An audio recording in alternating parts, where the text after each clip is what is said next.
Welcome to the World of Eora, a news and lore podcast about the Pillars of Eternity games, as well as Obsidian Entertainment's upcoming release, AVOWED.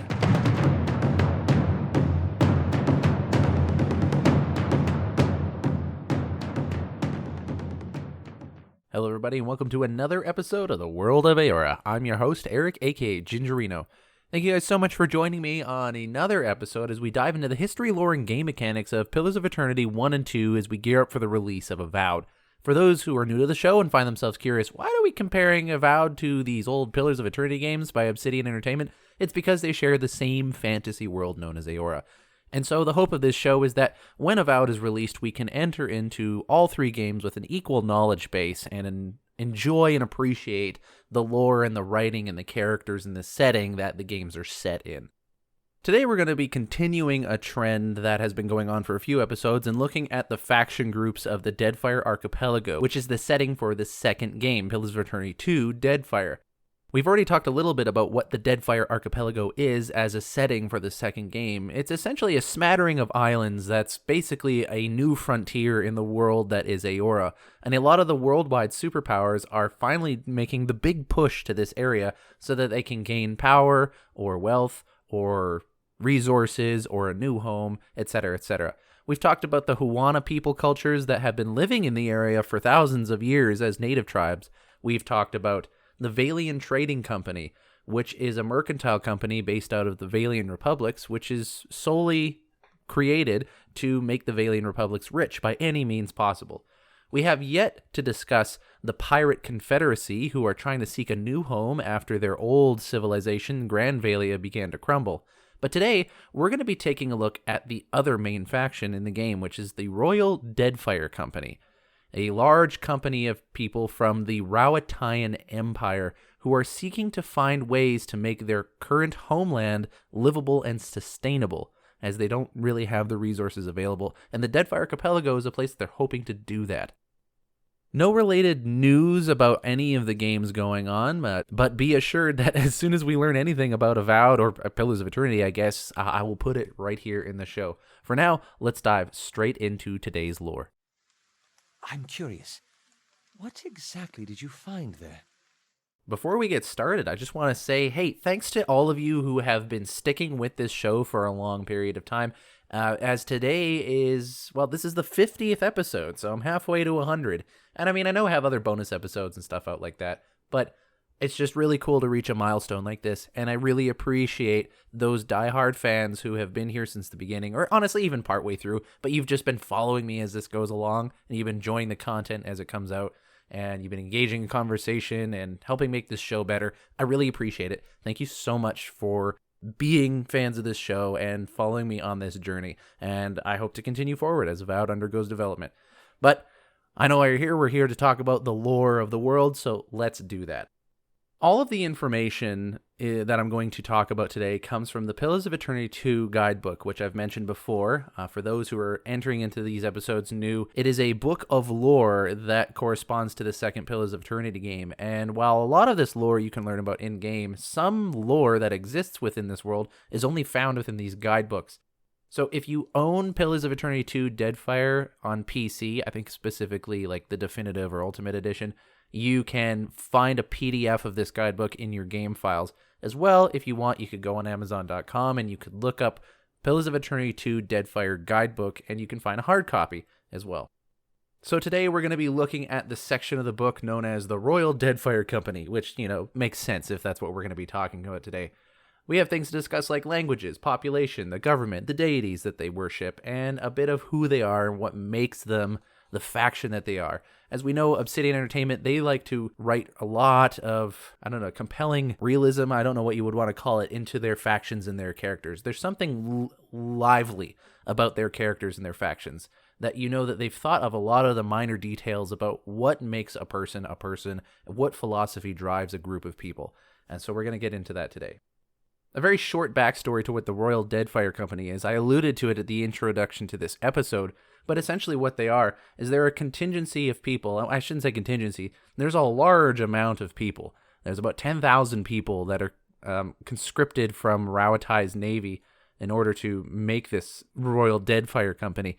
And what they essentially are is they're a large envoy of people leaving the Rauataian Empire's homelands in search of a way to dominate the Deadfire Archipelago.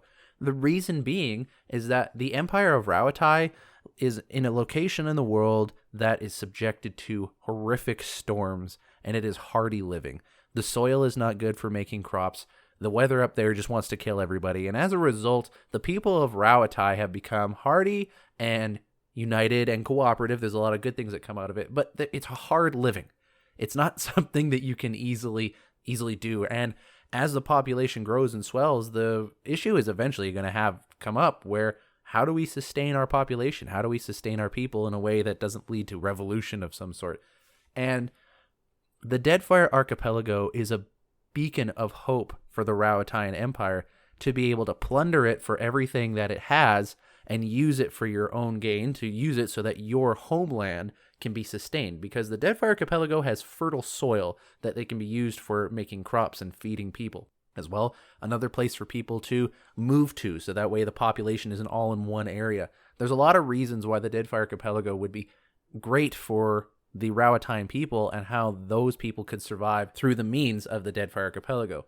Only problem is, of course, is that A, there are other factions and people here vying for control of the area, and B, there is a native group of people, the Huana tribes, that already live here, and you would have to completely dominate and overthrow them. So there's a bit of a moral quandary to it, but like, how far do you go for the survival of your people and your nation? That's a bit of the backstory for what the Royal Deadfire Company is even doing in the Deadfire Archipelago in the first place. And so that is their ultimate goal, is to dominate Deadfire Archipelago so they can sustain their homeland in Rauatai. Now, Rauatai itself being actually a descendant of people from the Deadfire Archipelago in the first place in the more ancient history of this world, the population of Rauatai is mostly made up of Amauans, which is one of the unique races in this world that's created. If you've played other fantasy games, if you've watched fantasy movies, or you've read fantasy books, you're familiar with the idea of unique races and cultures existing within the minds of the authors that are making these stories.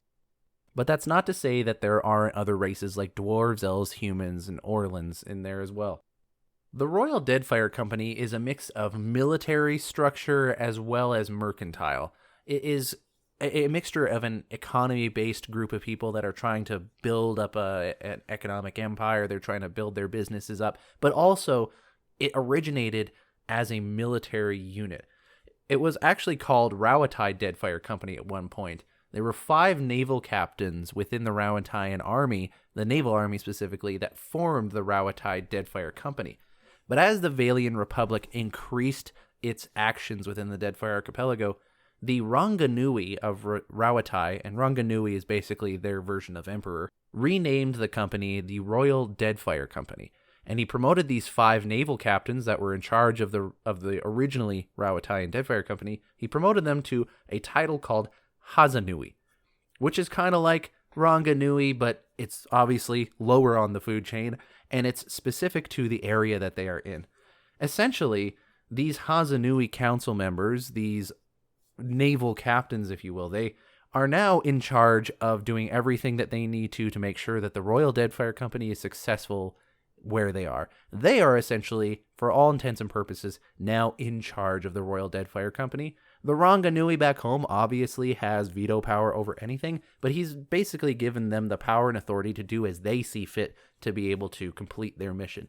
And so in that way, it's not entirely different from the structure that the Vailian Trading Company has, where they are specifically not adhering to the laws of the Vailian republics back home. They're doing, by any means necessary, what they need to do in order to gain control of the Deadfire itself. But because of this history of military, the structure and the hierarchy of the Royal Deadfire Company is more military than you would see in the Vailian Trading Company. Beneath the Hazanui are fleet masters and ship captains. This keeps a chain of command going, dispenses with any unnecessary complication of colonial governors. Instead of having to elect governors and have local bylaws and stuff like that, it's essentially just one military force, and that's how it operates its government. And in that way, there's a little bit more efficiency going on because you have direct orders from higher up going down. You don't have little tiny governments of their own doing their own thing in your company that you have to oversee and check in with. But that being said, there is less autonomy within the people below, and that comes with its own difficulties as well. Now, in discussing the history of the Royal Deadfire Company, we've already talked about the difficulties back home of the Rauatai trying to be able to feed their own people, and them having to expand into the world outside their homelands to do so. As a result, trade has been a very important part of the Rauatai identity, going out and expanding into new areas of the world and using that to grow food and feed the people back home, but also establishing trade in other areas of the world where people already live. But that's not the only thing that the Rauatai are up to, because it's not like their homeland is devoid of resources entirely. In fact, if you get into the lore of Rauatai, you find out that the soil of Rauatai, it might not have fertility to it, but there are rich deposits of iron, sulfur, and saltpeter there. Basically, everything that you would need to make warfare armaments, armor and weapons and this stuff, they have it. And so, from a logical perspective, if you are a nation in an area and the resources you have are good for making things like weapons and armor and building up a strong army, then you do that. And you use that to your benefit. Now, how you use the army, that's the question of morality that we could bring into the equation. But having a strong military, there's nothing wrong with that in general. It allows you to defend the area that you're in. It allows you to, if you wanted to, promote peace with it. But it also could allow you to conquer other lands and take what you need to make sure your people are well fed and alive, basically. And this is kind of what's been motivating the Rauataian government back home of creating a strong naval army, because they're exploring off of their homelands to other areas out in the world. And so, as a result, the Rauataians' naval power is second to none. There is no other army that can match the Rauataian army, and we talked a little about that in the history of the Deadfire Archipelago a couple episodes ago, about how, despite the best efforts of the local tribes, there's just nothing they could do to stand against the power of the Rauataian army, because they have cannons and warships and armor and weapons and tactics. There's nothing that people can do. Their naval power has grown to such a point that the Rauataian sailors are known for being hardened people and experienced naval officers. And the fact that they are so proficient is only marked by the fact that they can even win battles sometimes by sheer intimidation alone. They don't even have to engage in battle. They can just show off their muscles and people will be like, all right, you win. I will not get into this fight. And so this is something that they know how to do. These are the kind of people that are entering into the Deadfire Archipelago when your player, is entering into the game for the Second Pillars game. They've already kind of established a foothold there, and there's a history of how they got there. And these are the type of people that we're interacting with. And the people of the Royal Deadfire Company are a proud people. You need to understand that for a long period of history, centuries even, there have been these three main superpowers in the world: the Aediran Empire, the Empire of Grand Valia, and the Rauataian Empire. Those have been the three main superpowers that knew about each other for a long time in this world. And a while ago, Grand Valia's civilization started collapsing, and that's why you even have the Principe Sen Petrena, the pirate confederacy, in the Deadfire Archipelago in the first place. It's large, wealthy families fleeing that area of the world, moving into the Deadfire, hoping to get a new place. And the Aediran Empire, they set up colonies that you see within the first Pillars of Eternity game, but the Aediran Empire itself, their civilization is starting to collapse. They weren't able to maintain control over the colonies, and people were leaving Aedir to go to the new colonies that you see in the first Pillars of Eternity game. And as a result, that empire is now crumbling. But Rauatai is still strong, is still holding it all together. But they are entering into that time of, we can't feed our own people, we can't sustain this living, we need more. And so there's a nationalistic pride that exists within the people of the Royal Deadfire Company, as well as the people back home. And it's with this that the Royal Deadfire Company enters into this new region of the world, hoping to set up colonies, hoping to set up shop and be able to mine resources to feed their people. And I think that's also in part why that they have a good military structure to try to maintain loyalty as much as possible. Because the events from the first Pillars of Eternity game can show you that very easily a colony from your homeland can just splinter off and call themselves independent, and then you are left with nothing as an empire. And so I think they want to learn the lessons from those events with the Aedir Empire from the first Pillars of Eternity game. Well, I guess before the first Pillars of Eternity game, because it's a historical piece of lore. but that's something they're trying to learn from. As well, the Royal Deadfire Company bring a lot of skill sets to the Deadfire itself that are useful in the mission that they are trying to campaign in. Being a prominent naval force in an area made of hardy people, also trying to invade and conquer an area comprised mainly of Amauans, there's a lot of personal investment that this company is putting into the area, but also there's a lot of skill sets they have that make them good at this. One, they're great on the water. They are proficient in battling on the water. They know how to set up shop on small islands. Like, they know what they're doing when it comes to that kind of stuff. As well, the fact that they are also Amauans might lend to them being able to interact with the local tribes a little bit better. You could make an argument that it would be worse because they might be viewed as outsiders of the same race, and that makes them worse off. Who knows? I'm not going to get into that. But like, there's a lot going on that the Royal Deadfire Company is bringing to the table in terms of a skill set. One of which being weather engineering, which is a subcategory that we can read within the book here.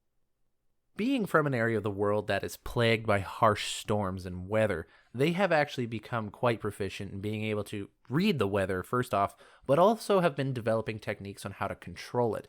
We've already talked about in other episodes that there are ways of controlling the forces of nature in the world, such as normal in fantasy worlds with lots of magic. There are things like the Water Shapers Guild of the Huana peoples that can form and shape water, even to the point where they could cause like small tidal waves, they could use to knock over boats of enemies and stuff like that. And the Rauatai people have been looking at how to control the weather of these storms for positive impact. One such way of predicting the weather is obviously a way to stave off casualties and help people to stop from starvation. But there's an even more specific way that Rauatai is hoping to utilize the storms that exist within the Deadfire Archipelago. You see, the Deadfire Archipelago is dangerous for a number of reasons. One, it's uncharted territory, so you don't know what's out there and you can get yourself stranded or killed. Two, there are a lot of sea monsters and deadly creatures and deadly plant life that just want to kill you everywhere that you go. And lastly, there is the Huana peoples themselves, not all of which are hostile and violent, but some of which very much are. And so it's a deadly place to be, the Deadfire Archipelago, if it's not a place you've been in already for hundreds of years. But on top of all of that, there's also the storms. The storms in Deadfire Archipelago are absolutely bonkers. And in fact, aside from the storms that you're going to see out just in the sea, floating from island to island, those are pretty intense storms, according to the lore.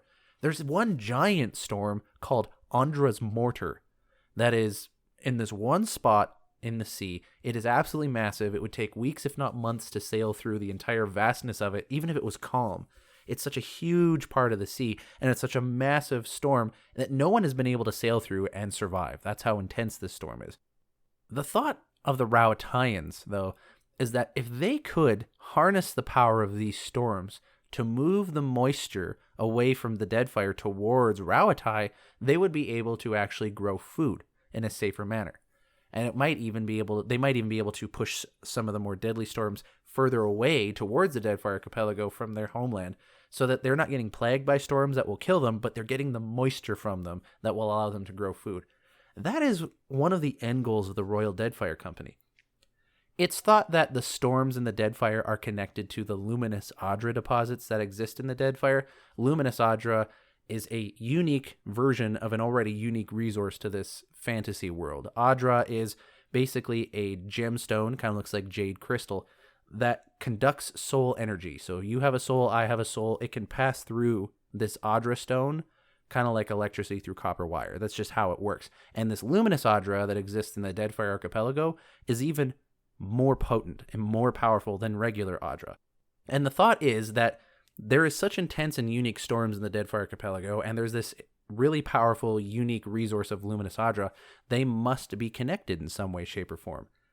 And the Huana peoples have been focusing on protecting the luminous Adra from outsiders. The Rauataians, being familiar with storms, they feel very competent and they feel very at home in storms.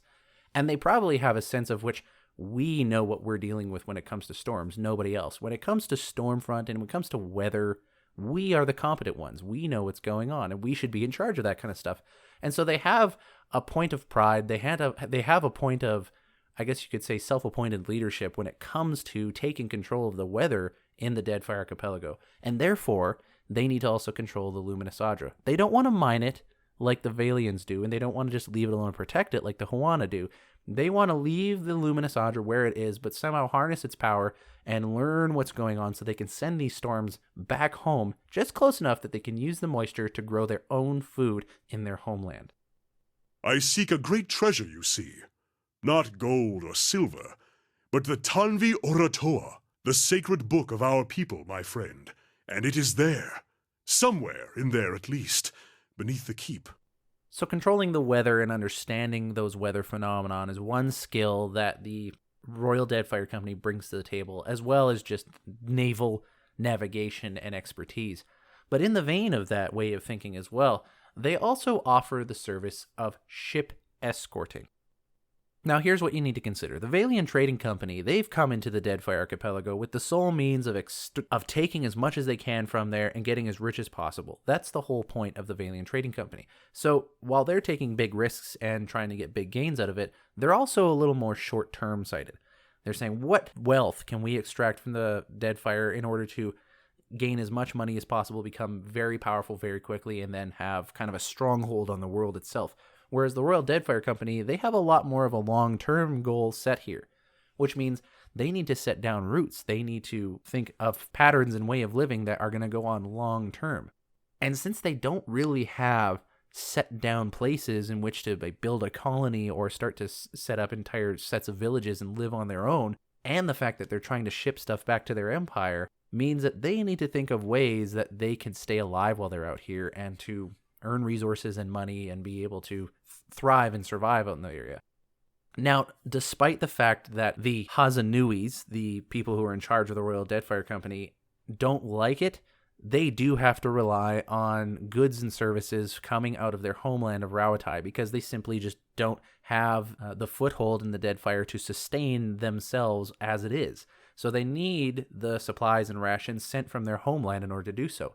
Problem is that the waters of the Deadfire Archipelago are absolutely filled with sea monsters and pirates and anything else that wants to take the ships down and or take all the stuff away from them. As a result, the Royal Deadfire Company have decided to put an abundance of ships out into the waters, and so there's a lot of Royal Deadfire Company presence in the area.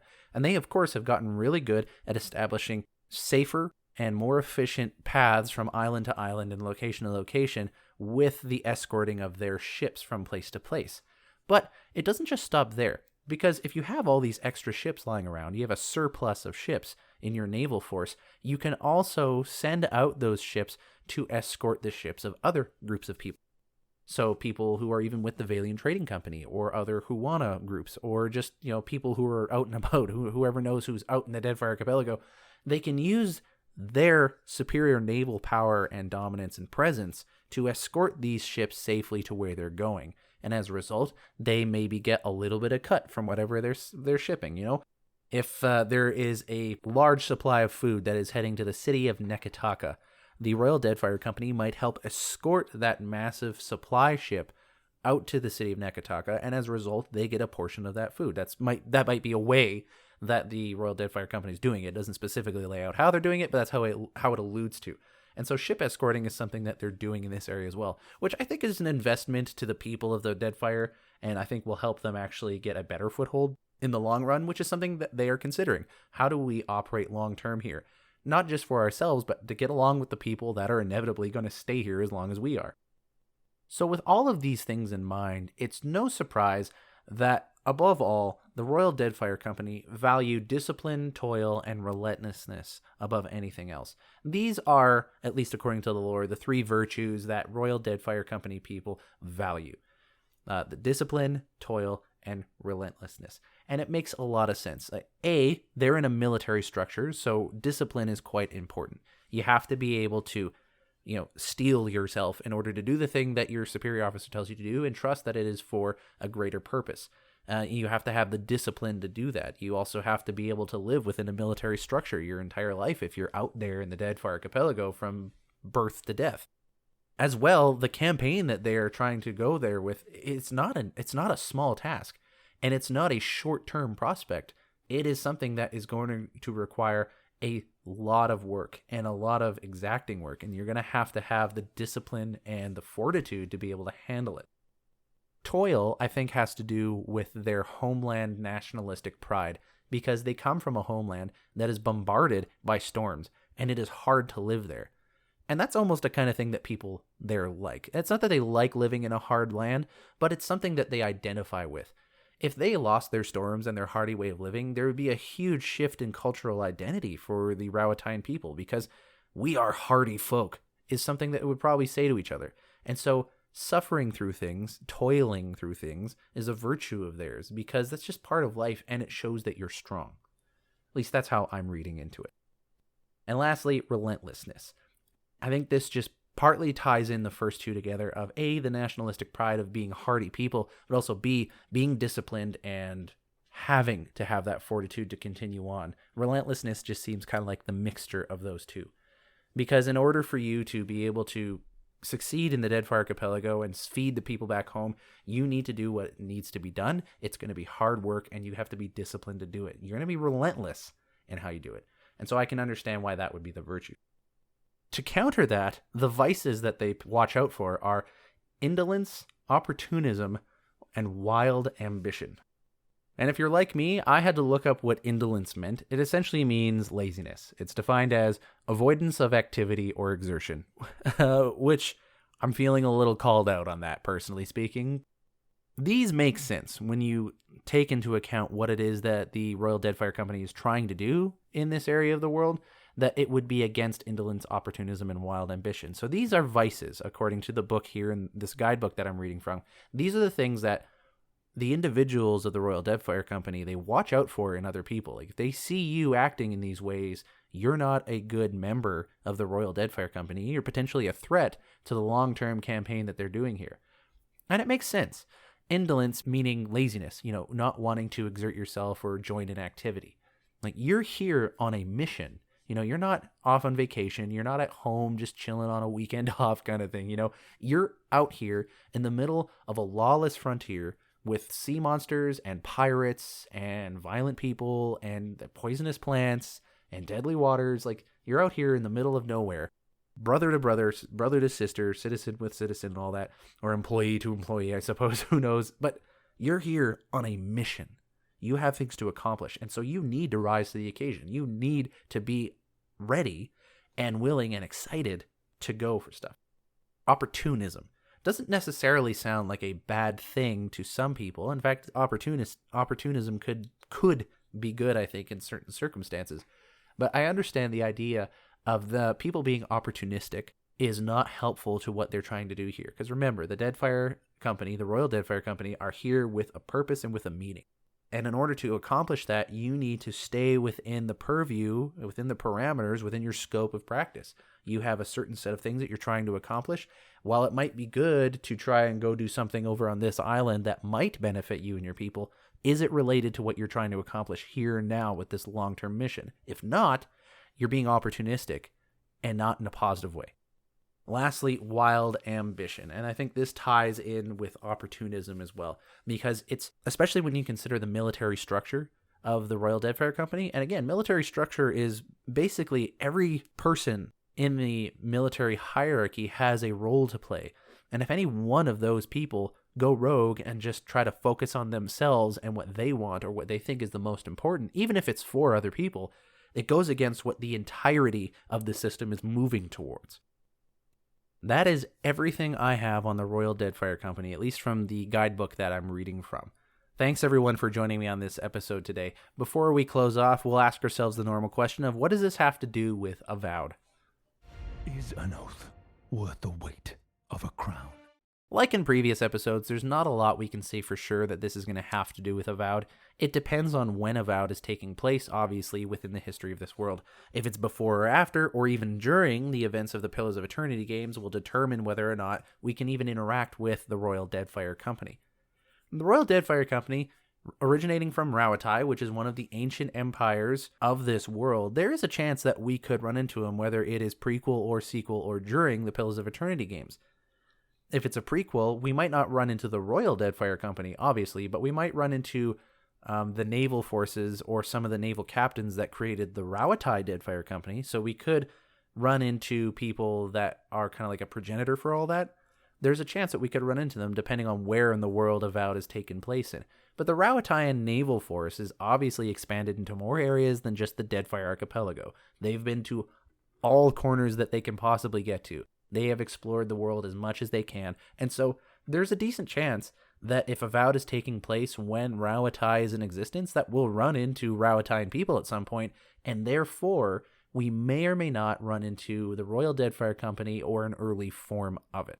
And if the reveal trailer for AVOWED is any indication of things that we might see, and if the reveal trailer is any indication of what AVOWED might be like, there's a decent chance we might be playing in a time period that is consistent with us seeing the Rauataians.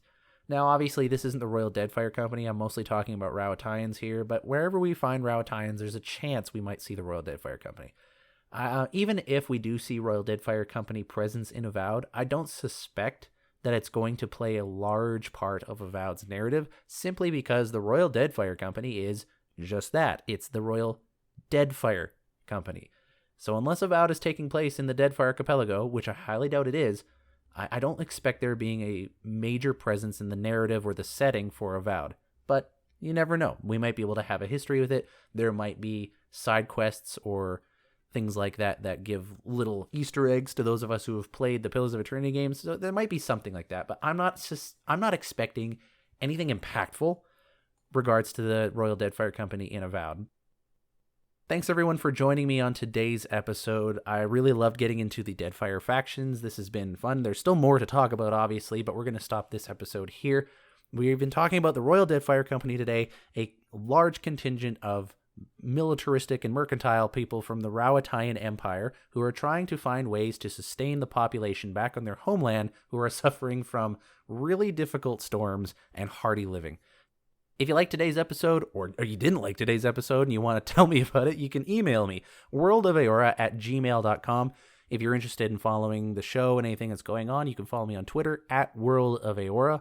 I love having conversations about this game and about fantasy games or games in general or just to chat about stuff. And so if you want to just strike up a conversation, go ahead and do so. There's a number of you I'm still have ongoing conversations with for months, if not years now, actually.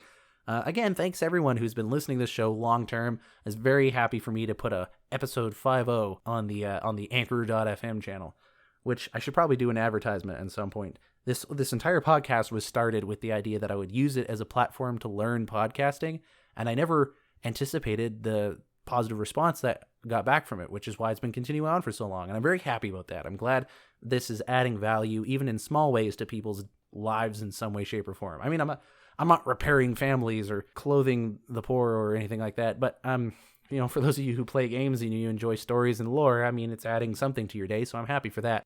Maybe I'll start a charity campaign that some people can join in on for things like that, the more important issues around us. Anyways, I'm getting way off topic. Sorry about that. Thanks all for listening. I've been your host, Eric, aka Gingerino, and I'll see you guys next time.